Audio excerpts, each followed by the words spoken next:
उत्तर प्रदेश के सहारनपुर से खाकी को शर्मसार कर देने वाली खबर सामने आ रही है। यहाँ के बेहट एसओ किरणपाल सिंह का एक ऑडियो जो है वो अब तेजी से वायरल हो रहा है।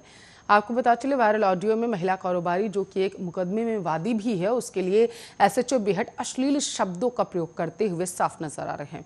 दरअसल महिला स्टोन क्रशर कारोबारी है और उसने कुछ दिन पहले ही अपने 3 पार्टनर के खिलाफ बेहट थाने में अभद्रता, मारपीट, जबरन छेड़खानी का मुकदमा दर्ज कराया था। महिला का कहना है कि पार्टनरशिप का हिसाब किताब करने जब वो अपने इन तीनों पार्टनरों के पास गई तो तीनों ने उसके साथ अश्लील हरकतें की और उसके कपड़े फाड़े। महिला किसी तरीके से जान बचाकर पुलिस के पास गई, तीनों के खिलाफ कार्रवाई की मांग की। महिला की शिकायत पर पुलिस ने मुकदमा तो दर्ज कर लिया था लेकिन कार्रवाई नहीं की। महिला ने बताया है कि कार्रवाई न होने से परेशान और तीनों दबंगों की धमकी से डरकर उसने सीएम व यूपी पुलिस को ट्वीट भी किया है मामले पर। इसके बाद झल्लाए एसएचओ बेहट ने पूजा के एक परिचित को कॉल करके पूजा के खिलाफ आपत्तिजनक बातें की, जिसका ऑडियो अब वायरल हो रहा। महिला का कहना है कि आरोपी लोग दबंग हैं और पुलिस की राइफल के साथ वो फोटो खिंचवाते हैं।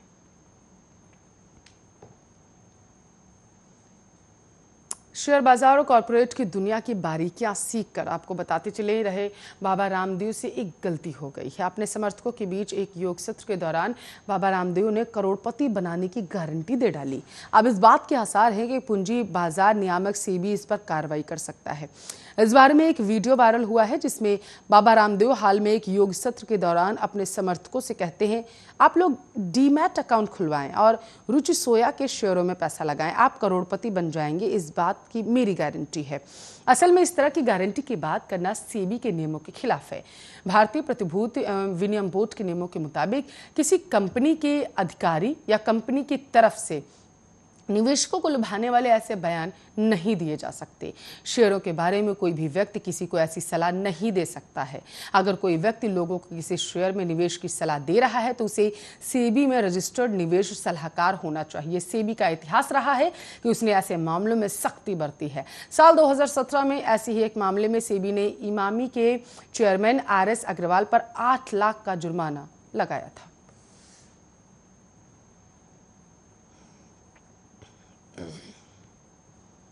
एयर इंडिया की बिक्री प्रक्रिया में टाटा समूह ने सबसे ज्यादा कीमत लगाकर जो है आपको बताते चले बाजी जीत ली है। एयर इंडिया के लिए टाटा ग्रुप और स्पाइस जेट ने आपको बताते चले कि अजय सिंह ने ये जो बोली थी वो लगाई थी और एयरलाइन एयर इंडिया टाटा समूह के नियंत्रण में जाएगी। एयर इंडिया की बिक्री प्रक्रिया में टाटा सन्स ने सबसे ज्यादा कीमत लगाकर बिड जीत ली है। एयर इंडिया के लिए टाटा ग्रुप और स्पाइस जेट के अजय सिंह ने बोली लगाई थी। या दूसरा मौका है जब सरकार एयर इंडिया में अपनी हिस्सेदारी बेचने की कोशिश कर रही।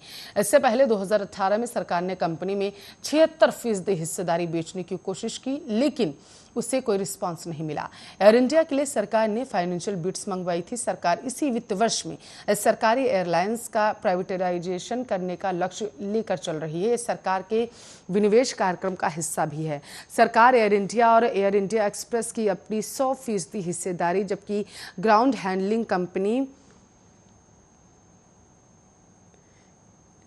एआईसेट्स की 50% हिस्सेदारी बेचेगी। एयर इंडिया की शुरुआत 1932 में टाटा ग्रुप ने की थी। टाटा समूह के जेआरडी टाटा ने इसकी शुरुआत की थी और आपको बता चले वे खुद भी एक बेहद कुशल पायलट थे।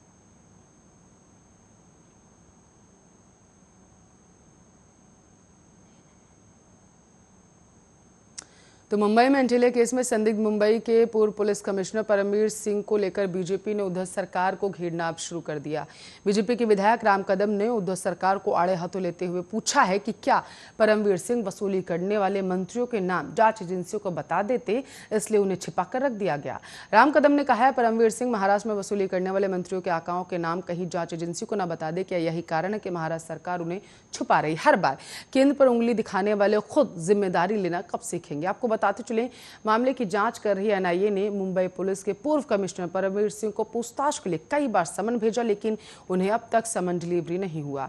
एनआईए और महाराष्ट्र राज्य की जांच एजेंसियों को शक है कि गिरफ्तारी के डर से परमवीर सिंह देश छोड़कर विदेश चले गए। एनआईए सूत्रों ने बताया है कि सचिन वाजे की गिरफ्तारी के बाद चल रही जांच के दौरान अप्रैल महीने में परमवीर सिंह को एनआईए कार्यालय बुलाया गया था, जहां पर एनआईए ने सचिन वाजे से जुड़े कई सवाल पूछे। जिस वक्त एंटीलिया कांड सामने आया था तब तब वाजे को मामले का इन्वेस्टिगेशन अधिकारी बना दिया गया था और इस पूरे मामले में सीधे परमवीर सिंह को रिपोर्ट करता था। एनआईए के अलावा स्टेट सीआईडी और थाने पुलिस ने परमवीर के खिलाफ लुकआउट सर्कुलर जारी कर दिया था। आपकी जानकारी के लिए आपको बताते चल रहे हैं, सिंह के खिलाफ अब तक 5 मामले दर्ज हो चुके हैं। तो आपकी जानकारी के लिए आपको बताते चलिए, हम मुंबई की घटना आपको बता रहे थे। खबरों में आगे बढ़ते हैं। देश में जानलेवा कोरोना वायरस के मामले घटने के बाद एक बार फिर से बढ़ चुके हैं। देश में पिछले 24 घंटों में कोरोना के 26,727 नए मामले सामने आ चुके हैं। 277 लोगों की जान चली गई। आपको यही बताते चले कि देश में आज कोरोना की ताजा स्थिति मंत्रालय की ओर से जारी ताजा आंकड़ों के मुताबिक देश में पिछले 24 घंटों में 28,246 लोग ठीक हो चुके हैं, जिसके बाद ठीक होने वाले लोगों की संख्या बढ़कर अब 3,30,43,144 हो गई। वहीं अब एक्टिव केसेस की संख्या 2,75,224 है। देश में अब तक कोरोना के 3,37,66,707 मामले आ चुके हैं, जिनमें अब तक कोरोना से 4,48,339 लोगों की मौत हो चुकी है।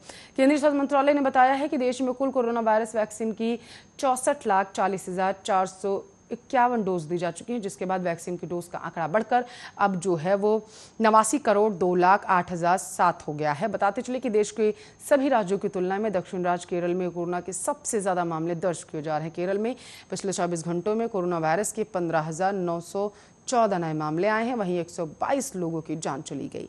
राज्य में अब तक 25,087 लोगों की मौत भी हो चुकी है।